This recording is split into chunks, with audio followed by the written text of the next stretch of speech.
জি আপনি কি ৭১ যুদ্ধটা দেখছিলেন? কি তাহলে লাগছিল? আরে যুদ্ধর কথা তো মানে নাতি কইতে গেলে বীর শাল স্টোরি মানে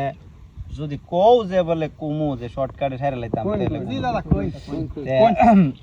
৭১ যুদ্ধটা তো মূলত মানে সত্য কথা কইলে পুলিশ আয়া করতে পারে আমার বাড়ি যুদ্ধটা লাগছে না আমার লিও যুদ্ধটা লাগছে রে আপনারা ঘরের ভাবি আর আমার লইয়া আচ্ছা বাড়ি আছেন পাকিস্তান আর আমাদের বাংলাদেশ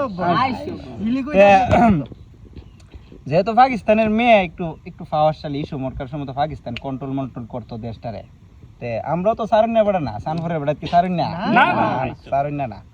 তে আমরাও কইছিলাম এই সময় যখন কইছে যে বলে তুই আইস পাকিস্তান তোরে আমরা বুঝামু তখন আমরাও কইছি যে বলে আমরাও তোরে বুঝাম হইতে পারে আমরা অন কন্ট্রোল করি না কিন্তু আমরা যদি সিটটা জায়গা তোরা পাকিস্তান থাকতে না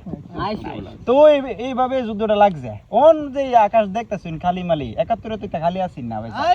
ঘুমতে উঠলেই দেখতাম বিমান আর বিমান গুলি করতেছে কেডা যে মরতাছে কেডা যে বাঁচতাছে এই সব নাই ভাই সাহেব আমরা তো মনে করুন কুইস্টা লয়ে খারে লইছি একটা বিমান একটা লাগাইলাই